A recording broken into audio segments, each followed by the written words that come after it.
Assalamualaikum warahmatullahi wabarakatuh. Waalaikumsalam warahmatullahi wabarakatuh. Alhamdulillahirabbil alamin. Kali ini kita punya kesempatan buat bercakap-cakap dengan Amal Nabilah, Amal Nabilah. Dari mana, Mbak? dari Boyolali. Enggak Boyolali, bukan. Dari Jakarta. Asli Jakarta, sekarang tinggal di Boyolali. Di Pondok Pesantren Tahfidzul Quran Abi Umi. Ya, sekarang menjadi musyrifah di sana. Sudah berapa tahun, Mbak, di sana, Mbak? Kalau dihitung dari pas masih nyantri, berarti ya ini udah insya Allah jalan mau 4 tahun sih. Udah 3 tahun setengah lah. 3 tahun setengah. Sekarang posisinya megang berapa santriwati, Mbak Amal? Alhamdulillah megang 12 anak. 12. Setiap hari itu? Ya.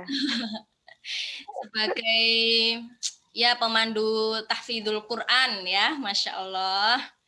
Cita-cita sudah mulai terbuka, tercapai satu persatu. Sebenarnya itu bukan bagian dari cita-cita aku loh, Mbak. Oh iya Aku toh? nggak nyangka. Iya. Ini tuh Jadi aku tuh gimana? jadi gitu kan aku tuh nggak ada bayangan sama sekali lulus SMA itu mondok, apalagi ya mondok terus ngafal Quran. Tapi kalau misalnya kayak keinginan ngafal Quran dari dulu ada. Hmm, Cuman nggak begitu yang banget gitu loh, cuma kayak ih pengen, ya udah gitu pengen doang, nggak yang sampai kayak pengen banget kayak punya keinginan ke depannya gitu gimana, enggak. Cuman qadarullah tuh orang tua pas aku nggak lulus SMA sih. Aku ingat banget 2 pekan sebelum ujian nasional hmm. kan. Kan teman-teman kan waktu itu kan lagi zaman-zamannya konseling ke BK tuh, ke BK aja kan. Apa namanya, buat nyari jurusan apa yang tepat gitu kan. Iya, buat konsultasi gitu. Nah, aku tuh cuma ikut-ikutan, soalnya tapi aku tuh bingung mau ngambil jurusan apa, mau kuliah apa gitu kan. Karena aku kayak tahu diri lah, apa yang aku inginkan itu kayak nggak sesuai sama kemampuan aku gitu loh. Oh, Jadi kayak, kok kayaknya jomplang gitu ya. Jadi kayak nilaiku tuh kayaknya nggak mungkin banget buat masuk ke kampus itu, jurusan itu, gitu. kan Jadi dulu aku tuh ngerasa kayak udah kelas IPA ya, Mbak ya? iya, IPA. Tuh, terus habis itu ke sini-sini, terus ibu telepon tiba-tiba. Karena kan emang sepekan itu, aku kodakallohnya juga nggak nelpon orang rumah kan. Kan biasanya kan aku sepekan tuh mesti ada nelpon gitu, tapi ini tuh sama sekali nggak nelpon. Terus ibu tiba-tiba nanya, "Kamu kalau misalnya tahun ini nggak kuliah dulu gimana?" Aku syok, maksudnya, ya masa ya aku jadi pengangguran gitu loh, kan aku mikir gitu ya, maksudnya kayak nggak ada aktivitas apa-apa gitu. Terus ibu bilang, "Enggak, maksud ibu bukannya kamu nggak ngapa-ngapain, kamu nggak apa namanya, nggak ada aktivitas tuh enggak, tapi kamu mondok dulu gitu, ngafal." Aku cuma diem aja, "Ini beneran?" Gitu. Maksudnya soalnya gini Mbak, dulu aku tuh ingat banget pas aku kelas 10, kan aku kan termasuk lihat-lihat kayak Mbak pembina gitu, kayak Mbak Rizky, Mbak Yuli kan. Pokoknya pembina-pembina di SMA itu kan, kok beliau-beliau tuh Masya Allah ya, kok maksudnya bukan dari yang basic kata-kata sekolahnya sekolah Islam, tapi kok mau belajar bahasa Arab gitu loh. Hmm. Nah, aku tuh terpacu di situ, aku pengen banget lagi dalamin bahasa Arabku yang dulu SMP itu sempat kayak kenal doang, tapi nggak dalemin gitu. Nah, aku tuh kan sempat nanya-nanya juga kan sama Mbak Rizky juga, sama Mbak Yuli gitu kan tentang Mahat Abu Bakar, ingat kan Mbak? Iya itu kan nanya-nanya, terus aku bilang sama ibu, "Bu, kalau aku masuk Mahat Abu Bakar gimana?" Ibu tuh nolak banget Mbak.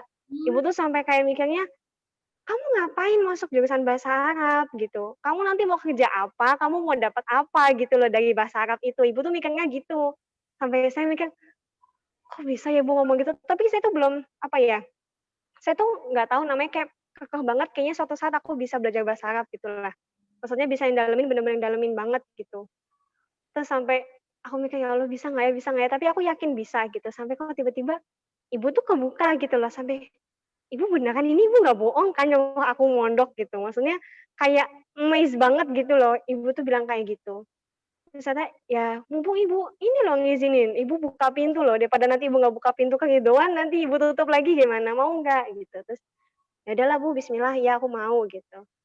Ya udah, terus aku juga belum ada kepikiran mau mondoknya di mana, daerah mana, pondok tahfidz atau yang kayak apa, aku tuh belum ada pikiran gitu. Terus tahu Umsal daftar ke sini kan, Hmm. heeh, UNSAL sama siapa, Ainun, terus aku nanya-nanya, ya udahlah nyoba gitu, daftar dulu di sini gitu. Karena awalnya tuh aku nggak niat ngambil daerah Jawa Tengah sama sekali, karena aku pengennya yang deket-deket rumah aja lah gitu, Heeh. yang daerah iya, aku udah lama banget merantau, Mbak, aku udah maksudnya SMP aku udah merantau gitu kan, SMA udah merantau, aku pengen, ya udahlah yang agak deket aja gitu. Kalau di Jakarta kan katanya ada, tapi tuh kayak belum nemu-nemu gitu.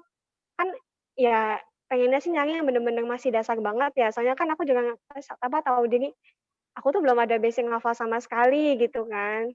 Maksudnya juz 29 pun belum selesai gitu, juz 30 aja masih belum mungkin, masih ya tajwid panjang pendeknya masih jelek lah gitu.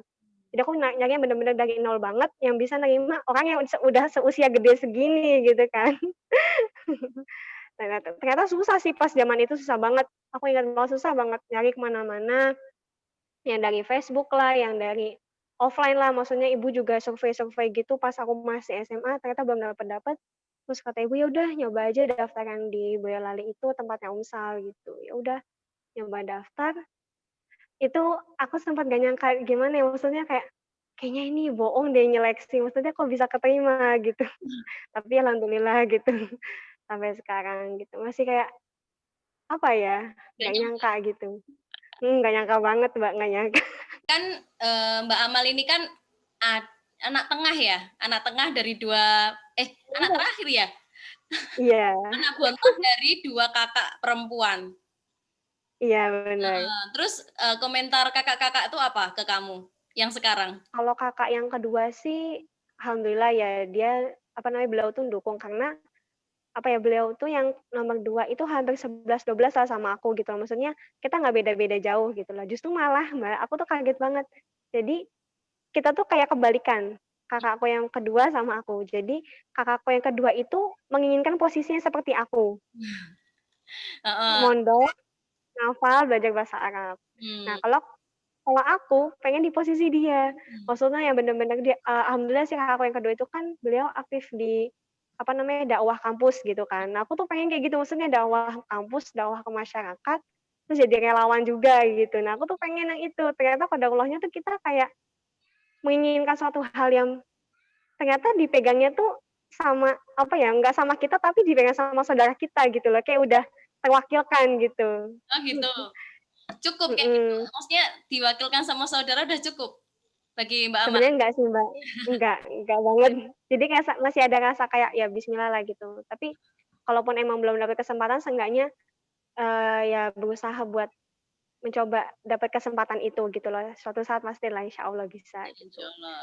Yang Nah, penting tuh hidup tuh tapi dianu dulu ya, diharapkan dulu ya. iya, diharapkan, dipanjatkan, diyakinkan nanti tinggal Allah yang jawabnya kapan. Heeh, gitu. Tapi emang emang kenapa sih seringnya gitu ya, yang kita punya diinginkan orang lain, yang orang lain Mhm punya mhm kita inginkan gitu. Dan ini terjadi malah sama saudara sendiri nih. Mbak Amal, kemarin kan kita sempat ngobrol nih tentang bullying. Kalau menurut mhm. Mbak Amal itu karena kemarin sempat, apa ya, bercerita kalau sempat merasa dibully gitu. Nah ini, ceritakan sedikit Mbak tentang bullying itu. Aku nggak ngerasa itu kayak dibully ya, dulu dulu. Mhm, Lucunya tuh gitu, aku cuma ngerasa kayak, oh cuma dibilangin, "Kamu tuh, apa namanya, letoy banget ya, kamu tuh lusuh banget ya," gitu. "Kok kamu kayaknya mukanya tuh kayak" ya gitulah intinya dibilangnya gitu. Cuman makin ke sini aku kayak ngambil, oh mungkin ini salah satu kayak bentuknya biar aku tuh, apa namanya, nggak yang kayak gitu lagi gitu loh. Kayak apa ya, itu aku dapat timbal baliknya buat jadi lebih baik aja sih gitu. Aku awalnya nggak anggap itu bullying, nggak anggap itu bullying, tapi begitu ke sininya ada yang bilang, "Kok kamu terima-terima aja sih Mal digituin? Emang aku diapain?" Gitu. Aku tuh nggak ngerasa gitu loh kalau aku dibully gitu. Aku cuma ngerasa, oh ya udah orang lain ngasih tahu aku kalau aku, apa namanya sih, nggak baik kalau kayak gini, ya udah nanti aku coba perbaiki diri aku gitu loh. Nah, aku di titik di mana kayak ngerasa, kok gini banget ya gitu, kayak aku dijauhin, terus apa namanya sih, kayak satu kelas, malah hampir satu angkatan lah, itu aku dibilang kayak gitu karena teman kamarku kan waktu itu pas aku masih kelas 7 tuh, aku ingat banget kelas 7. teman kamarku itu kan, dia tuh yang rame-rame banget. Mhm. Aku tuh kayak dijatuhin iya, sampai dibilang, "Ah, nggak bisa apa-apa, apa namanya, di kelas tidur terus, terus apa namanya, gerak tuh selalu apa namanya, letoy, lusuh, di masjid tidur terus, ah," gitulah pokoknya macam-macam. Terus sampai apa namanya, kalau masalah fisik misalnya, fisik, kan aku kan di wajah masih ada tai lalat di pipi itu loh, Mbak, ya kan andeng-andeng. Nah itu, dibilangnya ya sering, "Ih, masa lalatnya nggak sopan, ee-nya di wajah," dibilangnya kayak gitu. Dan Itu aku kapan sih, Mbak? tapi kalau apa? Itu kapan itu terjadinya? Itu dari aku masih kecil, Oh, udah dari dari aku masih kecil. terus terus? Ya dari kecil itu. Tapi aku tuh pernah bilang, "Bu, emang punya ini jelek ya?" Aku bilang gitu sama ibuku. Tapi setelah itu ibuku bilang, "Enggak, kata siapa, kamu cantik kok," gitu. "Justru kalau dengan ada itu kamu tambah manis," gitu kata ibu. "Emang iya ya, Bu, ya?" "Iya, coba aja lihat tuh orang-orang yang punya andang-andang mesti dia manis." "Emang iya, Bu, Ibu jangan bohong," gitu. "Iya, Ibu nggak bohong," gitu katanya. Terus aku cuma mikir, "Ya kali ya? Oh ya udah deh, oh berarti aku cantik, aku manis." Ya udah setelah itu aku jadi pede gitu, pede aja. Ya jalan gitu kan dengan centilnya, kan anak SD gitu ya, Mbak, ya biasa masih kecil. Oalah, akhirnya dapat penguatan baru ini ya, baru tahu, baru pede. Cuman Mbak, lucunya dulu pernah, kan aku sering lihat juga sih maksudnya ibuku kayak bedakan gitu kan. Mmm, Aku ambil bedak, itu aku ambil bedak, jadi aku tutupin, tutupin itu, pakai bedak aku tutupin kayak gitu. bisa emangnya? Ya nggak bisa sih. Ya Allah, Jadi jadi kelihatannya malah beda, maksudnya kan kok putihnya tuh cuma di situ doang gitu kan, tapi ya masih kelihatan. Ya namanya juga masih kecil kan, kayak akal-akalannya tuh ada aja. oalah. Jadi, bullying fisik ini lebih ke, apa ya, tadi ya, adanya tai lalat di wajah, terus akhirnya bikin Mbak Amal ini nggak pede. Iya iya, bener. Selain nggak pede, apa hal buruk yang, apa ya, pernah terjadi ke Mbak Amal, untuk bullying ini tadi? Oh, ini sih, lebih kayak apa ya, kayak nggak berani buat nunjukin wajahku gitu. Jadi aku sampai, apa ya, pengen kan aku dulu kan suka rambutnya panjang sebelah sini ya, Mbak, ya. Heeh. Jadi aku tutupin pakai rambut gitu loh, Oh, dulu. Mhm, iya. sampai kayak gitu. Sampai bahkan aku tuh bilang gini sama ibuku, "Bu, aku pengen deh dioperasi aja," gitu. Maksudnya dihilangin, dicabut bisa nggak dicabut? Kan aku dulu bayangin ini tuh kayak kutil gitu ya, Mbak, ya. Kalau kutil kan gampang ya dihilanginnya, Mhm. ternyata itu kan susah gitu. Terus aku ke sini-sini jadi ya, ya udahlah gitu. Tapi itu emang selalu sih, Mbak, itu pembahasan itu nggak berhenti-berhenti tentang andang-andang itu. Sampai aku SMP itu masih dibahas, SMA juga, tapi kalau SMA nggak begitu sih. Yang paling parah itu ya pas itu SD, SMP gitu, itu yang paling parah. Tapi Mbak Amal pernah menyadari nggak sih kalau, ada beberapa teman di antara kita itu yang sukanya itu memang ini loh, kayak mengutarakan sesuatu dengan jelas gitu, frontal, Iya tahu nggak? iya iya. Kayak sesuatu yang, dilihat spontan itu langsung langsung nyeplos bilang apa gitu. Mhm Heeh, mhm tapi mhm niatnya mhm itu nggak menjelekkan, lebih ke mhm menyatakan apa yang dia lihat gitu. mhm, bener banget, Mbak, bener banget. Gitu. Tapi ya waktu kita masih kecil, pemikiran untuk itu, kesadaran untuk itu ya belum sampai ya, Mbak, ya? Ya pasti, Mbak. Aku aja tuh baru kesadaran itu pas maksudnya bener-bener sadar dan dapat ininya, apa namanya sih, kayak pemahamannya itu, ya ketika aku ini, maksudnya pas di sini gitu loh. Pas Oh, berarti setelah lulus SMA dapat gitu, dapat kayak, oh ya ada orang yang kayak gini, cuman tuh kayak masih heran gitu, masih heran kayak, kok bisa sih dia kayak gitu, kayak masih ada rasa nggak terimanya gitu kan. Orang mah kan kita kan kadang mikir gini, orang mah ya Allah dijaga sih mulutnya gitu, nggak usah asal nyeplos aja kayak nggak ada batasannya gitu loh. Kadang kan sama sendiri gitu. heeh. Cuman pas di sini, oh ya, kan orang kan macam-macam gitu ya. Kita nggak bisa nyamain, kita nggak bisa kayak yang ngubah dia kayak gimana gitu. Heeh heeh. Bener bener. Karena saya tuh pernah menemui temen yang saya tuh juga waktu itu dalam arti taraf kepo gitu.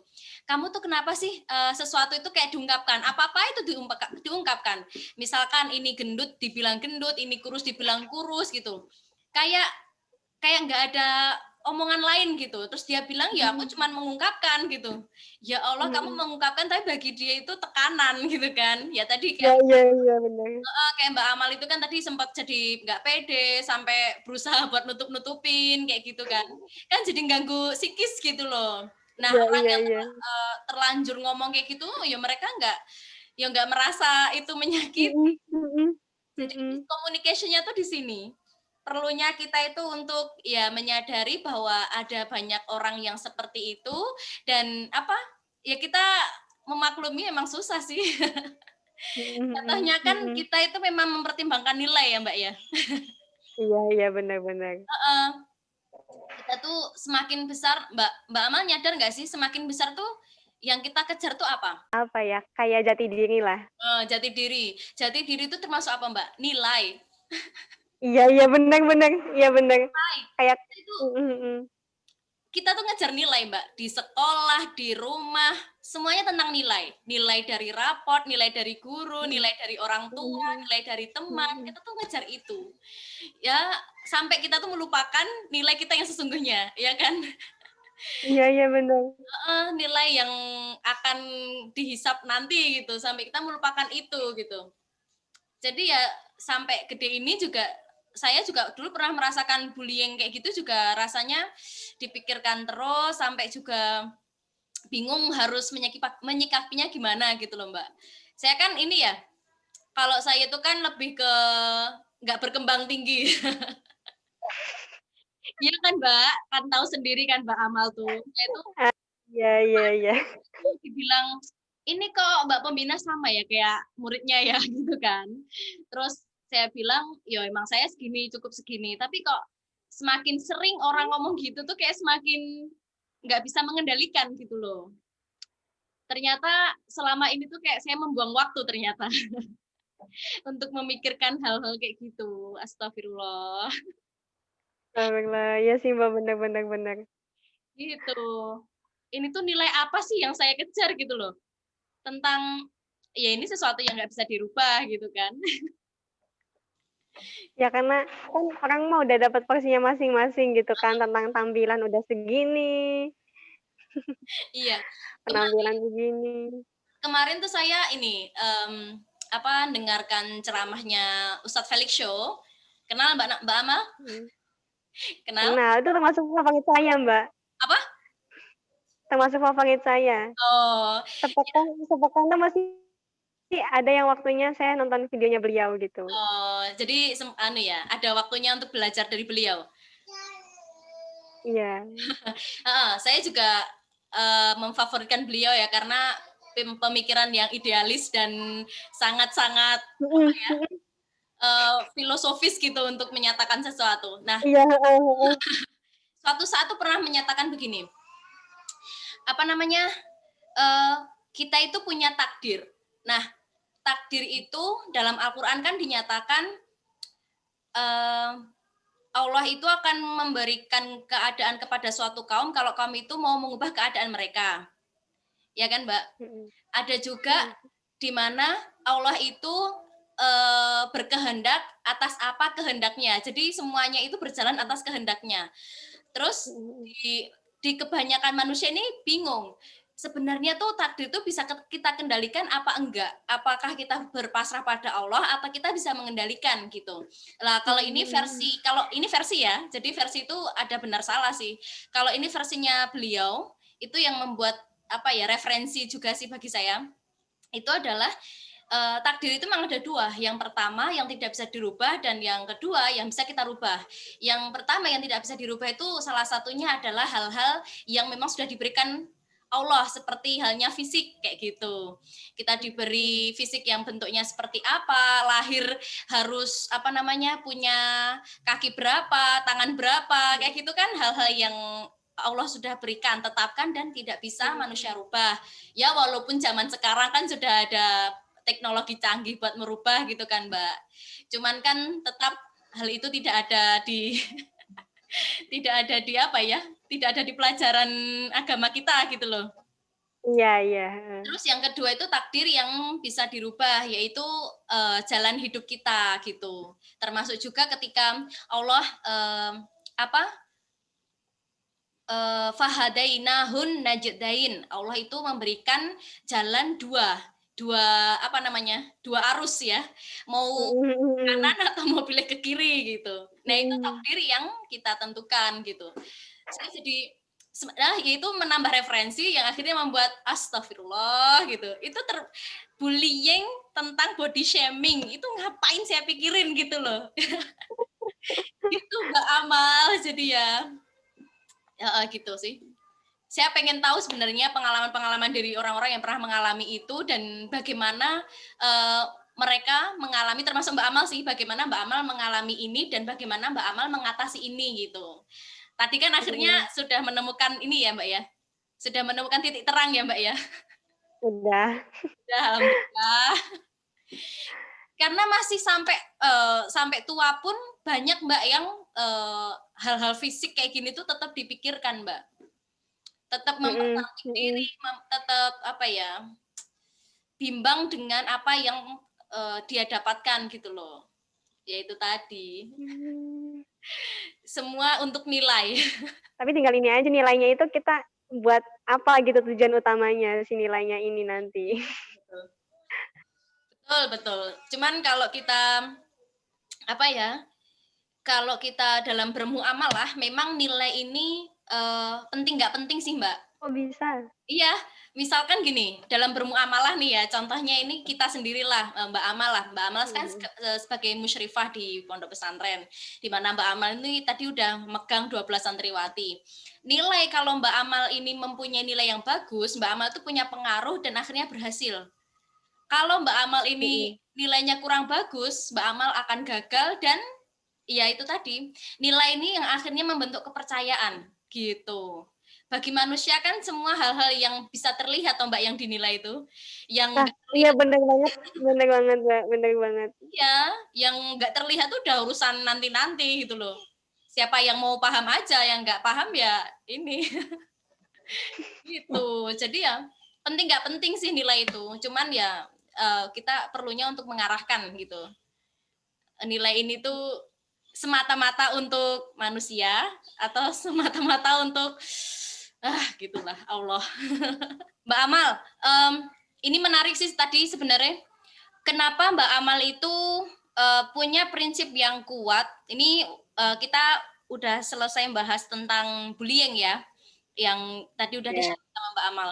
Uh, kita masuk lagi ke ranah tadi nih tentang saudara tadi. Terus apa yang Mhm. membuat akhirnya Mbak Amal tuh bisa teguh prinsip gitu, nggak sama dengan kakak-kakak yang lain? Kenapa Mbak Amal tuh kuat untuk mengambil jalannya Mbak Amal ini? Karena kan gini, Mbak, kita hidup itu nggak cuma di satu warna. Hmm. Ada saatnya kita itu lompat, ada saatnya kita itu jalan, ada saatnya kita itu lari melewati berbagai macam warna yang ada di dunia, ya Hmm. kan? Mhm. Nah, kita aja udah ngelewatin maksudnya kita aja tuh pas kita lagi melalui jalur-jalur di dunia nih, selama kita di dunia, kan banyak, apa namanya, warna-warnanya ya. Nggak Hmm. usah jauh-jauh dulu deh, kita lahir pun, kita keluar dari rahim ibu kita pun, kita udah ketemu banyak warna, ya kan? Ya. Entah itu dari lingkungan keluarga kita sendiri, dari lingkungan, apa namanya, kampung, dari lingkungan keluarga besar, Hmm. terus ketemu lagi lingkungan kakak-kakak kita, Hmm. gitu. Kita misal kita dekat sama orang satu pun, nanti suasananya beda. Hmm. Kita ketemu sama orang yang ini, kita suasananya beda. Nah itu, jadi, apa ya, ya saya tuh pengen kita dalam satu keluarga, kita punya satu tujuan, tapi dengan berbagai macam warna kita sendiri nih. Nah, nanti kita gabungkan jadi satu, gitu. Walaupun kita beda warna, kita saling berbagi pengalaman itu biar nanti si warnanya ini jadi bisa apa ya, jadi satu, berpadu, bentuk pelangi kan indah gitu kan ya, Mbak, ya. Nah, itu. Jadi maksudnya itu, maksudnya kalaupun kita nanti sama semua, terus nanti yang apa ya, kayak yang ngasih warna tentang ini nih siapa nih, gitu kan nggak ada gitu. Misal kakak saya udah megang tentang fashion, udah megang tentang lifestyle lah ibaratnya dia lebih ke lifestyle kakak saya pertama. Terus kakak saya yang kedua tentang pemikiran kayak kan beliau tuh megangnya konseling gitu. Emang dan alhamdulillahnya tuh udah banyak kayak apa ya, terjun ke masyarakat, lihat ke masyarakat itu secara langsung gimana gitu kan. Nah, tinggal ini tuh dari fashion lifestyle, dari yang tentang sosial, kehidupan, kita tuh perlu ada pegangan utamanya, apa? Oh, dari agamanya perlu dikuatkan. Oh, mungkin dari diri saya sendiri yang bisa mewarnai itu biar bergabung jadi satu, biar kita tuh tahu tujuan dari yang udah dipegang ini si lifestyle, si apa namanya, tadi itu yang tentang kehidupan sosialnya, itu biar nanti enggak terlalu melenceng gitu. Nah, itu gimana caranya gitu loh. Oh, iya iya iya iya. Tapi, untuk pemikiran yang kayak gitu tuh juga proses ya, Mbak, ya? Oh, banget banget, Mbak, banget banget banget. Kayaknya nggak gampang gitu loh untuk, apa ya, berbeda dengan warna dari saudara sendiri gitu loh. Iya, heeh. Aku sendiri pun pas mutusin buat ke pondok ya apalagi, apa ya, mungkin dari lingkungan pondoknya pun udah gimana ya, aku tuh intinya masuk ke sini aku bener-bener belajar dari nol banget. Yang Mhm, namanya kayak dari, apa namanya, apa enggak agama sih ya, pokoknya tentang ya ilmunya juga, terus dari apa namanya, cara kita beradab gitu, berpakaian itu juga aku juga ya bener-bener dilengkapi di sini gitu loh. mhm, Kalau secara umum gimana ya, ketika kita terjun, apa namanya, ke masyarakat pun kan nanti kan bisa kayak, apa ya, dibilang kayak mau kekeh ikut pas kita di pondok juga kayak masih malu, masih kayak, nanti dibilangnya gini kan masih kayak kebanyakan, apa, suara orang gitu kan. mhm. Cuma tuh kadang saya nanya sama ibu gitu, "Bu, ini gimana kalau misalnya aku tuh beda, aku kayak gini gini gini." Ya udah itu kan kamu tuh pendirian kamu gitu, tinggal kamunya yang nguatin kamu aja gitu. Karena gini, kita lahir dalam satu rahim pun nggak sama gitu kan. Anak kembar pun aja nggak sama, padahal DNA-nya dia sama, gennya dia sama bisa jadi ya kan. Tapi pas udah jadi pun, udah jadi nih, dia udah jadi manusia, udah jadi orang gitu kan, udah gede, itu aja kan dia bisa beda karakternya. Entah itu dari hatinya, ada yang lembut, ada yang kasar, ada yang baperan, ada yang enggak, ada Mhm, yang fisiknya kuat, ada yang lemah gitu. Nah, apalagi yang orang beda-beda gitu. Intinya mah, apa namanya, udahlah kita mah nggak usah yang namanya kayak mikirin orang lain, "Kok dia sih beda?" gitu.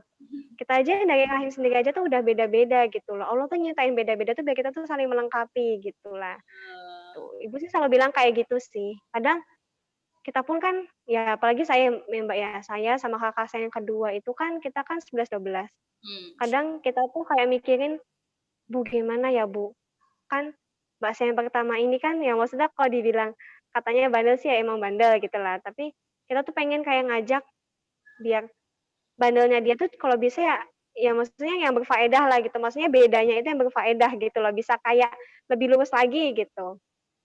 Terus ibu cuma bilang, "Ya sambil dibilangin aja, pelan-pelan diajak," gitu. Karena pernah Mbak, kita tuh jalan bertiga kan, jalan bertiga. Kelihatan banget kakak saya yang pertama enggak sih, enggak, bukan. Kita jalan bertiga. Kan kakak saya yang pertama itu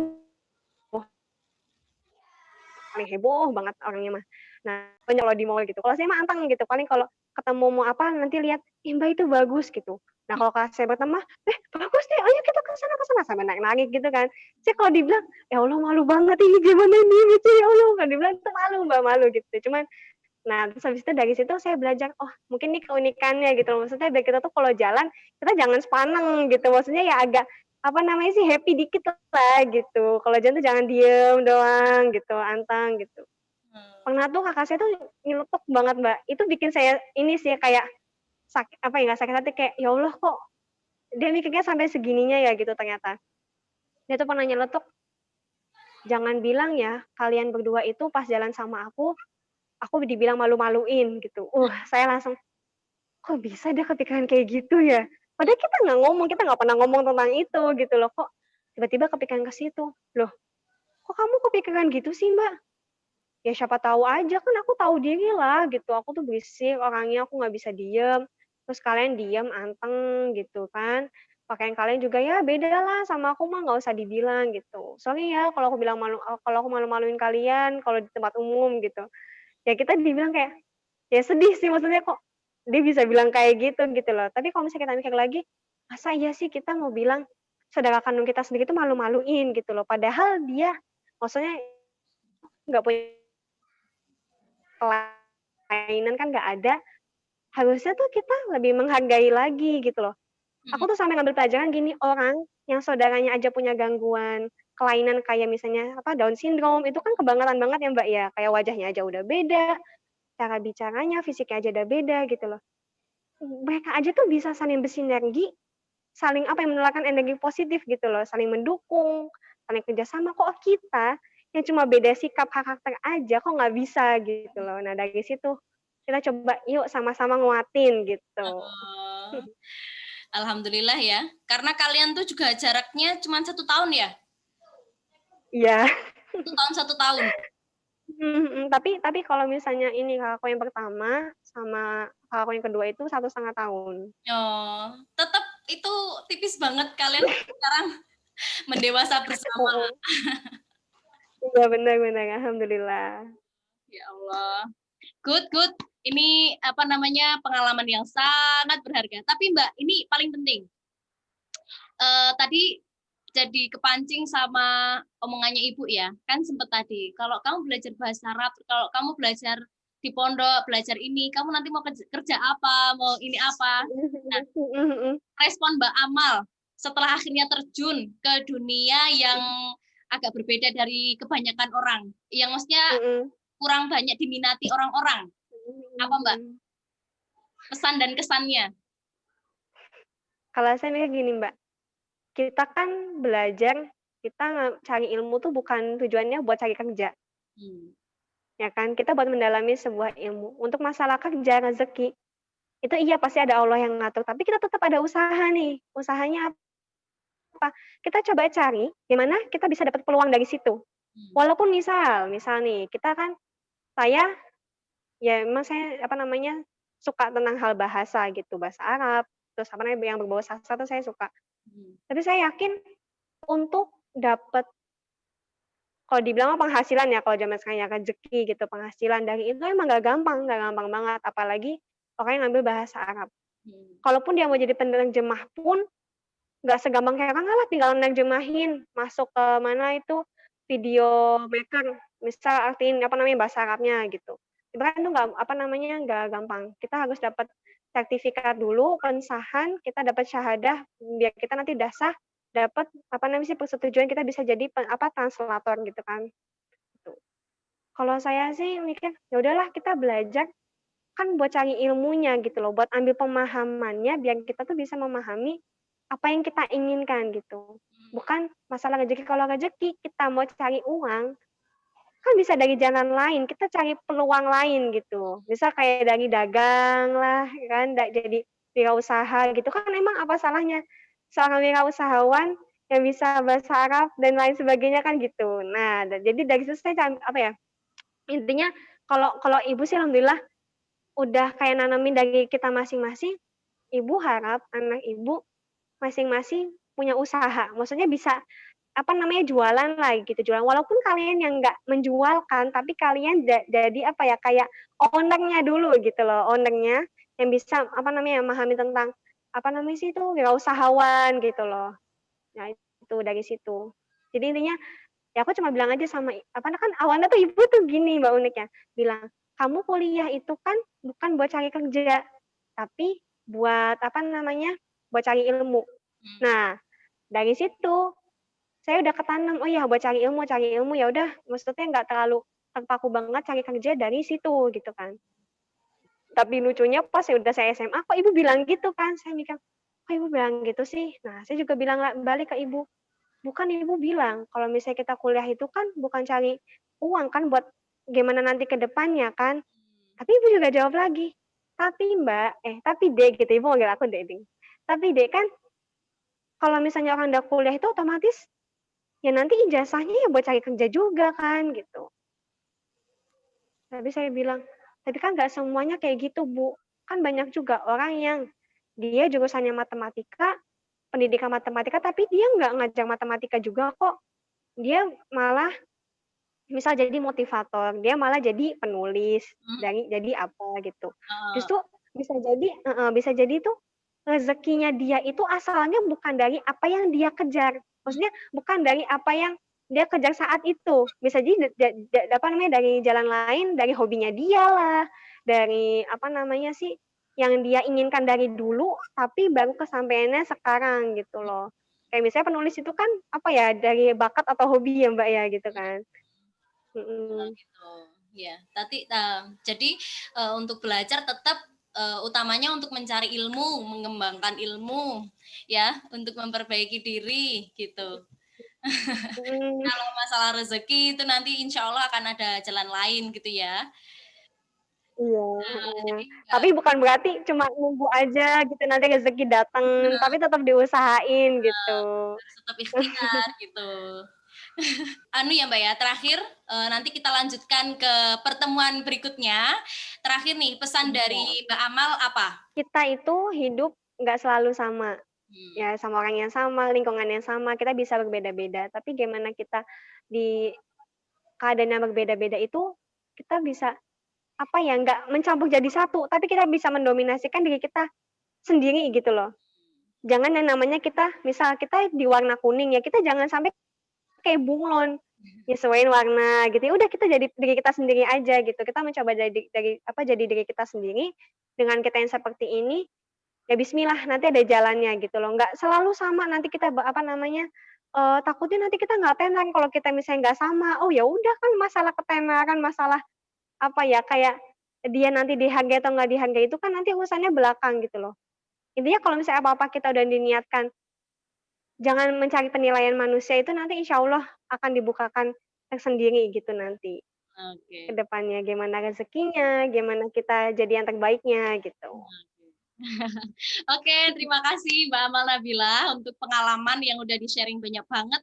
Tapi kayaknya masih apa ya, masih sedikit lah. Ini perlu banyak lagi untuk bertemu ya Mbak ya. Tapi terima kasih loh udah. Insya Allah. Oke, dari Kapan-kapan kita ketemu ya Mbak ya. ya, insya Allah diusahakan. Oke, Amin. setelah ini saya tutup. Jadi terima kasih untuk Mbak Amal Nabila yang udah Ya, berkesempatan, sama-sama Mbak. waktu dan tenaga karena Mbak Amal Nabila ini adalah sosok musyrifah yang sangat sibuk. Sehari, Enggak, Mbak. oh enggak, oke. Enggak sibuk kok, enggak sibuk. Bisa dihubungi setiap saat. Ya, oke. Semoga tetap istiqomah Mbak Amal Nabila. Semoga juga berkah ilmunya Amin, dan ya Allah, semangat terus amin, Mbak untuk Rizky juga. bersemangat terus untuk ya berjalan di jalannya. Gitu. Amin, Mbak Rizky, ya sama-sama, semoga Mbak Rizky sehat selalu dan teman-teman semua juga. Ya. Wassalamualaikum warahmatullahi wabarakatuh. Waalaikumsalam warahmatullahi wabarakatuh.